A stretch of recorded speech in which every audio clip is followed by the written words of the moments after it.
आरोही, तो अब मैं क्या करूँ तुम ही बताओ। और आरोही, अब सच में हम दोनों अलग होंगे और इस बार हमारा तलाक होकर रहेगा। आरोही कहती है, कबीर तुम कब समझोगे। क्या समझो आरोही, हर बार तुम्हारी जिद नहीं चलेगी। ठीक है, मत समझो, और तुमको अब अलग होना है ना, तो ठीक है कबीर। फिर अलग हो जाते हैं हम दोनों। और कबीर, बहुत रो लिया तुम्हारे सामने, गिड़गिड़ा लिया, अब और नहीं। गाड़ी रोको कबीर। नहीं रोकना आरोही। फिर आरोही स्टीयरिंग पकड़ते हुए कहती है, रोको वरना। तभी सामने से एक गाड़ी आती है। कबीर कहता है, आरोही ये क्या कर रही हो। कबीर, अब मरना है मुझे, वैसे भी तुम मुझे मरवा ही दोगे, क्योंकि तुम सबको मारना नहीं छोड़ सकते हो। तुम सही रास्ते पर कभी नहीं चलोगे।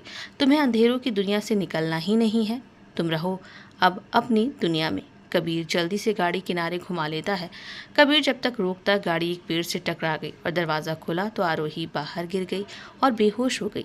आसपास के लोग जल्दी से आए और कबीर और आरोही को हॉस्पिटल ले गए। कबीर ठीक था, पर आरोही के पैर और सिर में चोट आई थी। डॉक्टर कहते हैं, ठीक है, बस मामूली सी चोट है, होश में आ जाए तो आप इन्हें घर ले जा सकते हैं। कबीर आरोही के पास जाकर बैठ जाता है और आरोही का हाथ अपने हाथ में लेकर कहता है, तुम सही कह रही थी आरोही, किसी ना किसी तरीके से मैं तुम्हें मरवा दूंगा। सही कहा था तुमने कि मैं लोगों को मारना कभी नहीं छोड़ सकता हूँ। तुम बिल्कुल सही थी।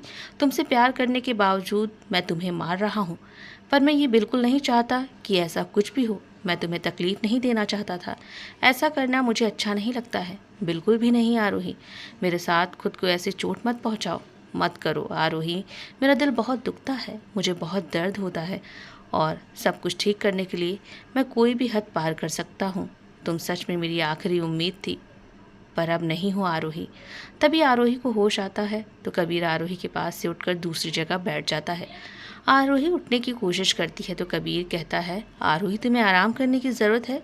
कबीर तुम मेरी फिक्र मत करो, गुस्सा ना दिलाओ आरोही। कबीर, हम अब साथ नहीं हैं, समझे तुम, फैसला हम दोनों का है अलग होने का, तो अब बस करो। कुछ देर में डॉक्टर आते हैं और कहते हैं, अब आप घर जा सकती हैं, लेकिन भगवान का शुक्र कीजिए कि आपको ज़्यादा चोट नहीं आई और उसे भी कुछ नहीं हुआ। कबीर और आरोही हैरानी से डॉक्टर को देखते हैं। डॉक्टर, मतलब मैं कुछ समझी नहीं। आप प्रेग्नेंट हैं आरोही। ये सुन कबीर आरोही दोनों ही शॉक्ड रह जाते हैं। डॉक्टर कबीर से कहता है, इस समय आप इनका ज़्यादा ध्यान रखिए और अब ये घर जा सकती हैं, कहकर डॉक्टर चला जाता है। कबीर कहता है आरोही से, आरोही मुझे लगता है कि अबॉर्शन में अभी देर नहीं हुई है। आरोही कबीर की बातों से गुस्सा हो जाती है। फिर थोड़ी देर में कबीर आरोही को सहारा देकर गाड़ी के पास लाता है। आरोही कहती है, तुम परेशान मत हो, मैं ठीक हूँ और अपने आप गाड़ी में मैं बैठ सकती हूँ, मुझे किसी के सहारे की कोई ज़रूरत नहीं है, कहकर आरोही गाड़ी में बैठ जाती है और फिर कबीर और आरोही फार्म हाउस की ओर निकल जाते हैं। कुछ देर खामोशी के बाद कबीर कहता है, तुम्हें पता था कि तुम प्रेग्नेंट हो। आरोही गुस्से में चिल्लाते हुए कहती है, कबीर, ये जानने के बाद तुम्हारा पहला सवाल ये था कि मुझे पता था या नहीं। सच में तुम पागल हो कबीर। आरोही, चिल्लाओ मत, और आज के बाद मुझ पर चिल्लाना नहीं। सीधा सवाल पूछा है तो आरोही तुमसे तो सीधा सा जवाब दिया करो तुम। आरोही और तेज से कहती है, हाँ कबीर, मुझे नहीं पता था। कहा ना आरोही, चिल्लाओ मत, मेरे चिल्लाने का मन कर रहा है। कबीर, कोई प्रॉब्लम है तुम्हें, मैं जितना चाहे तेज से बात करूं, मेरी मर्जी है। और हाँ, मैं नहीं जानती थी कि मैं प्रेग्नेंट हूँ। और कबीर, मुझे तुम जैसे इंसान के साथ बच्चा करना भी नहीं है। समझ में आ रहा है ना तुम्हें कुछ। वैसे भी अब हम अलग हो रहे हैं, बिना तमाशा किए अलग हो जाते हैं। आरोही, मेरे अंदर क्या प्रॉब्लम है, क्यों तुम ये बच्चा नहीं चाहती हो। कबीर, तुमको सब कुछ आसान लगता है। जब बच्चा इस दुनिया में आ जाएगा और वो 1 साल का होगा तो तुम उसके बर्थडे में क्या गिफ्ट दोगे, खिलौने वाली बंदूक दोगे, या फिर जब बच्चा स्कूल में पढ़ाई करने जाएगा, टीचर उससे किसी बात पर डांटेंगे तो कबीर तुम क्या करोगे। स्कूल में जाओगे, उसके सर पर बंदूक रखकर बोलोगे, मेरे बच्चे को छूने की हिम्मत कैसे की तुमने, तुमसे बच्चा अच्छा कुछ सीखेगा भी। और अगर उसके दोस्त तुम्हारे काम का पूछेंगे तो क्या बोलेगा कि मेरे पापा चॉकलेट बेचते हैं। तुम उसके अच्छे पिता बन पाओगे। हमारा बच्चा बड़ा हुआ और उसे पता चला कि सबके पापा अच्छे और मेरे पापा बुरे, तो उस पर क्या बीतेगी, सोचो जरा। कबीर, एक नई जिंदगी की शुरुआत करो, अपने बच्चे के लिए सब कुछ छोड़ दो ना, अभी भी वक्त है। दोनों साथ में मिलकर एक नई दुनिया बनाते हैं। अब तो हमारा बच्चा भी साथ है। आरोही, सही कहा, एकदम सही कहा, बिल्कुल सही कह रही हो तुम। सोचा नहीं था तुम मुझे सिखाओगी। बहुत बहुत शुक्रिया तुम्हारा आरोही। और आरोही, मैं उन बेकार लड़कों की तरह बॉयफ्रेंड गर्लफ्रेंड के खेल नहीं खेलता हूँ। बात समझ में आई? मैं उन लड़कों की तरह नहीं हूँ। और तुमने एकदम सही कहा, वो अच्छे बाप होंगे, पर मैं एक अच्छा बाप नहीं बन पाऊंगा क्योंकि मेरी ज़िंदगी बिल्कुल भी अलग है। तो इसीलिए मैं ऐसे ही रहूँगा, समझी तुम? कबीर, वो अच्छे बाप बनेंगे कि नहीं ये मैं गारंटी नहीं लेती हूँ, ना फ़र्क पड़ता है मुझे। बस मुझे इतना पता है कि तुम अच्छे नहीं रहोगे। ठीक है आरोही, अबॉर्शन करा लो। ये क्या कह रहे हो कबीर? आरोही, तुम यही चाहती हो ना? अच्छा, ये मैं चाहती हूँ? तुमने तलाक की बात छेड़ी और अब अबॉर्शन की? खैर सही है कबीर, जैसा तुम चाहो। बात खत्म करो और रिश्ता भी। आरोही, कुछ खत्म नहीं होगा। कबीर, तुम सच में मुझे पागल कर रहे हो? जब अब तक कुछ खत्म नहीं हुआ तो अभी भी कुछ खत्म नहीं होगा आरोही। और हाँ, खत्म करने का अब एक ही तरीका है, तुम मुझे जेल भिजवा दो और इसी तरह से तुम्हें सब खत्म करना चाहिए। याद है ना, तुमने ही कहा था आरोही, तुम भी यही चाहती थी ना कि मैं जेल जाऊं?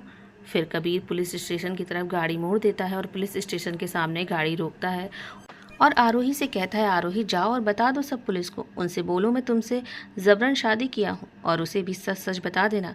मुझे कोई प्रॉब्लम नहीं है, मुझे कोई फ़र्क नहीं पड़ता है, मुझे जेल भी हो जाए तो भी। और फिर तुम आज़ाद हो, जो मन में आए करना। याद है तुमने मुझसे कहा था जेल में 10-20 साल सड़ोगे? याद है ना, यही कहा था तुमने। और मुझे सलाखों के अंदर बंद देखकर तुम्हें बहुत ज़्यादा खुशी होगी।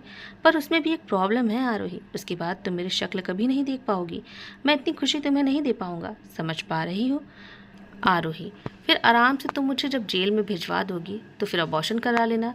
हाँ कबीर, तुम सही कह रहे हो, बिल्कुल सही कह रहे हो। तुम आगे बोलते रहो, मैं सुन रही हूँ। आरोही, मैं एक बात बताता हूँ तुम्हें कि एक सच्चा गुस्सा नकली दिल से सच्चा होता है। हाँ जानती हूँ कबीर, तुम इस वक्त गुस्से में हो। गुस्से के आगे तुम्हें कुछ भी दिखाई नहीं देता है और तुम बिल्कुल भी सच्चे नहीं हो। तो जाओ सब पुलिस को बता दो आरोही, जो भी मैंने तुम्हारे साथ किया। कबीर, चलो तुम यहाँ से अब, वरना मैं सच में खुद को खत्म कर लूंगी। कबीर फिर गाड़ी मोड़कर फार्म हाउस की तरफ आता है।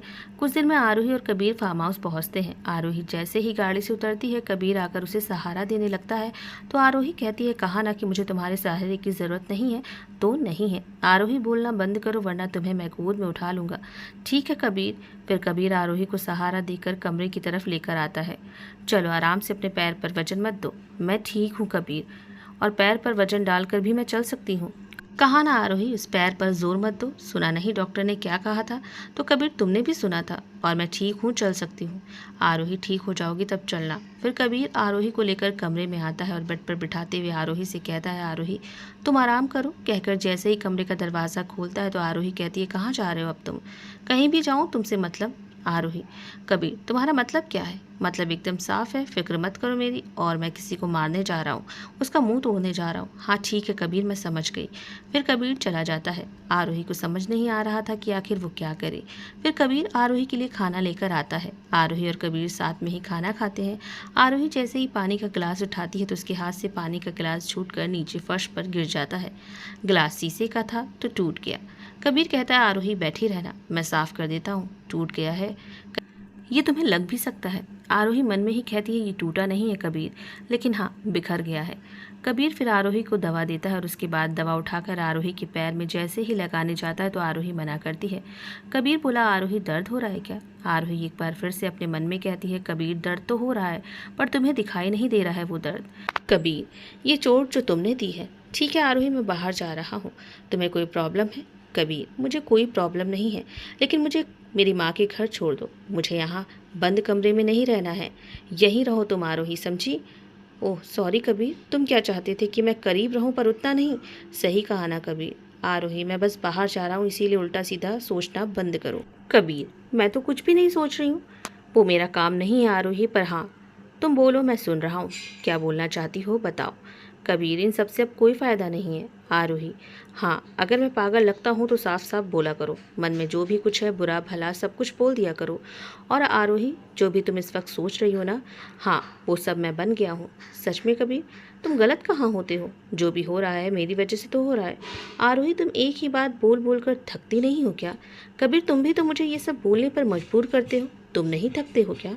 और कबीर, मेरे पास तुम्हारे लिए बहुत अच्छी खबर है, तुम बहुत ही जल्दी बेफिक्र होने वाले हो मुझसे। तुम जो चाहे वो कर सकते हो और सोनिया से शादी भी कर लेना। अच्छी बात है आरोही, तुम्हारा थैंक यू। अब तुम आराम करो, सोने के अलावा तुम्हारे पास कोई काम भी है? तुम भी आराम कर लिया करो। गुस्से में कबीर रोहित और अनिल के साथ बार क्लब चला जाता है और फिर सभी साथ बैठकर ड्रिंक करते हैं। रोहित कहता है, कबीर भाई, क्यों आप और भाभी हर समय अपने रिश्ते को ऐसे उलझन में डालते हो? अब आप पिता बनने वाले हो तो भाभी को क्यों परेशान कर रहे हैं भाई आप? कबीर कहता है, रोहित तुम्हें कैसे पता चला कि आरोही प्रेग्नेंट है? भाई आप दोनों की नोक-झोंक की आवाज़ें बाहर तक सुनाई देती है। मत करिए भाई भाभी को और तकलीफ मत दीजिए। रोहित वो कुछ समझती नहीं है, पर हाँ, वो जो भी कहती है सही कहती है। सोचो रोहित, हम सब साथ में बैठकर ड्रिंक कर रहे हैं, कितने लोगों से हमारी दुश्मनी है। अगर इस वक्त कोई आकर हमें यहाँ मार दे और फिर हमारे घर हमारी खबर पहुँचेगी कि हम लोग मर गए, तब क्या बीतेगी हमारे परिवार वालों पर? क्या तुम तब एक अच्छे बाप बनोगे? मैं कितने आदमियों को मार चुका हूँ, तुम सबने भी कितने आदमियों को मारा है, कभी किसी ने गिनती नहीं की है।